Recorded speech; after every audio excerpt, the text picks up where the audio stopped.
Assalomu alaykum do'stlar. Super fizika kanaliga xush kelibsizlar. Bugun sizlar bilan biz 11-sinf yakuniy attestatsiya imtihoni uchun e'lon qilingan testlarda dinamika bo'limiga bog'liq bo'lgan masalalar yechimini qilamiz. Xo'p, bizni Telegram kanalida kuzatmoqchi bo'lsangiz, ushbu havola orqali ularni olishingiz mumkin bo'ladi. Super fizika pastki chiziqcha 1. Xo'p, boshladik. Birinchi savol: rasmda ko'rsatilgan olmalardan qaysi birining og'irlik kuchi katta? Olmalarning zichligini bir xil deb hisoblang deyapti. Xo'p, tushunarli. Demak, ularning aytishi bo'yicha zichliklari bir xil, ρ1 teng ρ2 va mendan so'ralganki, massalarni taqqoslashim kerak. M1 bilan M2 ni taqqoslashim kerak. Xo'p, mana shu so'roq ostiga yo katta yoki kichik degan tengsizlik belgilarini qo'yishimiz kerak. Endi massani formulasi m teng ρ ko'paytiruv v. Hozir zichliklari bir xil bo'lganligi uchun hajmlarni taqqoslab qo'yamiz. Rasmdan ko'rinib turibdi-ki, mana birinchisining hajmi v1, ikkinchisining hajmi v2 bo'lsa, albatta qaysi birining hajmi katta bo'ladi? Birinchisiniki. v1 v2 dan katta. Endi massani formulasiga ko'ra m teng ρ v massa hajmga to'g'ri proporsional. Shuni hisobiga m1 m2 dan katta bo'ladi. Hozir birinchisini hajmi katta bo'lgani bilan massasi kichik bo'lishi mumkinmidi? Mumkin edi, agar zichligi ikkinchi olmani zichligidan kichik bo'lganda. Lekin hozir zichlik bir xil bo'lganligi uchun hajmga bog'liq bo'lib qoldi. Demak, m1 m2 dan katta. Birinchi olmani massasi katta. Ikkinchisi 2 kilogramm ko'paytiruv metr taqsim sekund kvadrat birlik qaysi fizik kattalikning birligiga teng? Xo'p, demak, kilogramm bu massani birligi, metr taqsim sekund kvadrat bu tezlanishning birligi. Xo'p, m ko'paytiruv a bo'lar ekan. Nyutonning ikkinchi qonunidan kelib chiqadi bu ifoda. M bu natijaviy kuchga teng. Endi natijaviy kuchda, demak, birligi nimaga teng? Nyutonga teng.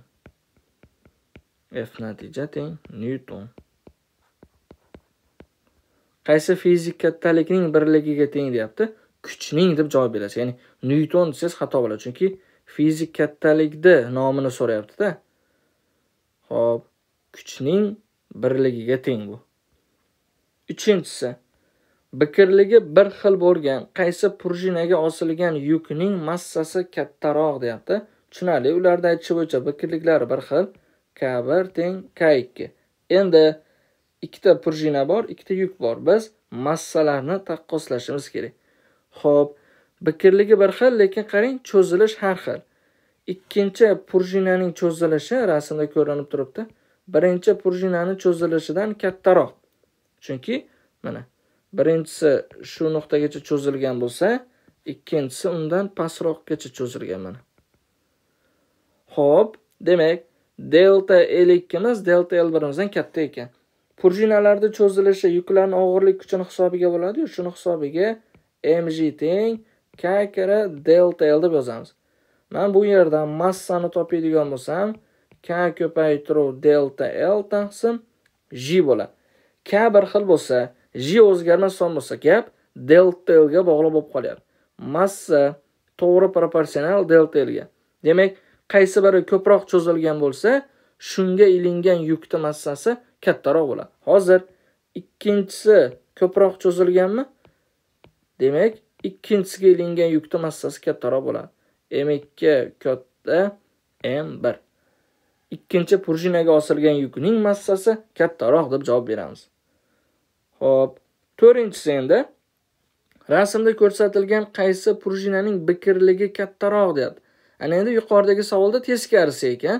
Endi massalar bir xil, biz biqirliklarni taqqoslashimiz kerak. Xo'p, quyidagicha qilamiz. M1 teng M2 rasmda ko'rinib turibdi, 100 grammdan ekan. Xo'p, 100 gram. Endi qaysi biri ko'proq cho'zilgan? Ikkinchisi, qaranglar, pastroqda turibdi. Xo'p, delta L2 katta, delta L1. Xo'sh, endi biz biqirliklarni taqqoslashimiz kerak. K1 so'roq, K2. Yana yuqoridagidek mg ni k delta L ga tenglaymiz. Ya'ni og'irlik kuchini hisobiga deformatsiyaga uchragani uchun. Bu yerdan men biqinlikni topadigan bo'lsam, K teng mg taqsim delta L bo'ladi. Endi K delta L ga teskari proporsional-ku, mana 1 taqsim delta. Qaysi biri kamroq deformatsiyaga uchragan bo'lsa, shuni biqinligi kattaroq bo'ladi. Xo'p, hozir ikkinchisi ko'proq deformatsiyaga uchrayapti, birinchisi kamroq. Xo'p, bu tomonga yozamiz mana. Delta L2 katta, delta L1. Mana bu nisbatga ko'ra, ya'ni biqinlik delta L ga teskari proporsional ekan-ku, shu holat uchun. Bundan xulosa qilish mumkin, K2 kichik, K1 deyish mumkin. Sizdan rasmda ko'rsatilgan qaysi prujinaning biqinligi kattaroq deyapti. Demak, birinchi prujinaning biqinligi kattaroq bo'ladi. Nimaga desangiz, chunki birinchi prujina kamroq cho'zilyapti. Xo'p, javob birinchi prujina bo'ladi. Xo'p, 5-inchisi, prujinaning uzunligini 2 marta kamaytirsak, biqinligi qanday o'zgaradi deyapti. Biqinlikning formulasi K teng YS taqsim L. Y yung moduli, S ko'ndalang kesim yuzasi, L uzunlik. Xo'p, bundan ko'rinib turibdiki, biqinlik uzunlikka teskari proporsional. Hozir 2 marta kamaytirilsa uzunligi bu L2 teng L1 taqsim 2 degan. Biqinlik uzunlikka teskari proporsional bo'lganligi uchun 2 marta ortadi. K2 teng 2 K1. Javob 2 marta ortadi. Xo'p, 6-inchisi endi. Bir xil natijaviy kuch ta'sirida harakatlanayotgan 3 ta jismning tezlanishlari A1 katta A2 katta A3 munosabatda bo'lsa, ularning qaysi biri eng inert deyapti. Do'stlar, eng inert deganda massaga nisbat beryapti. Ya'ni qaysi birining massasi eng katta degani bu. Xo'p, endi bir xil natijaviy kuch bilan degan joyi bor. Demak, F1 teng F2 teng F3 va tezlanishlar orasida munosabat bor. Nyutonning ikkinchi qonuniga ko'ra, A teng F taqsim m bo'lsa, bu yerdan men massani topaman.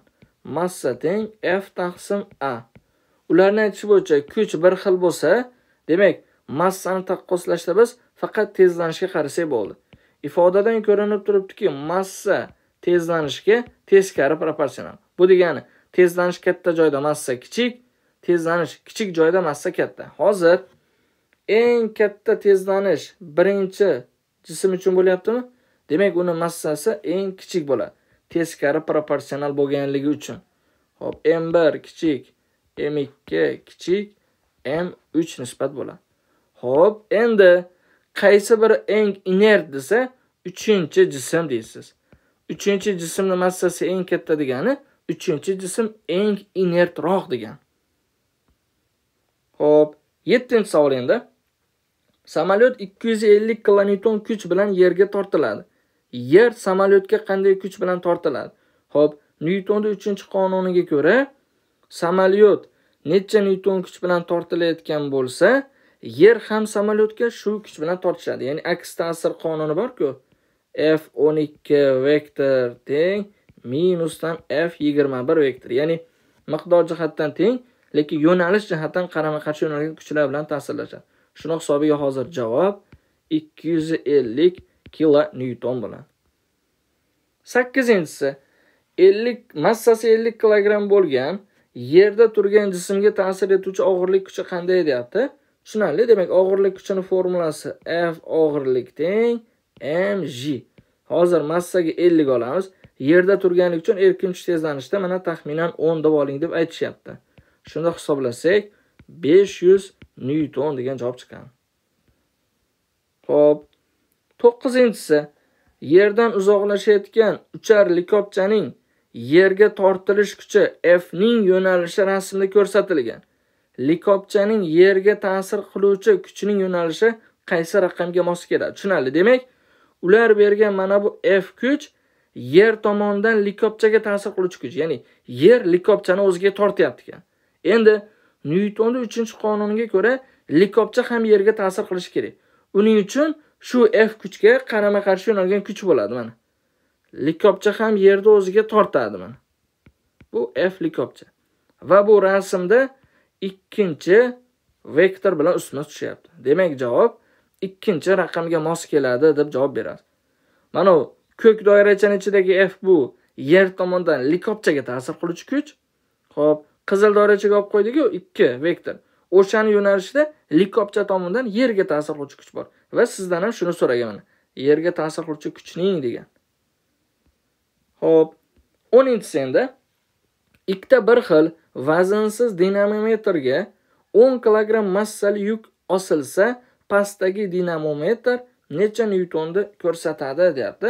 Xo'p, tushunarli. Demak, berilganlar M 10 kilogramm.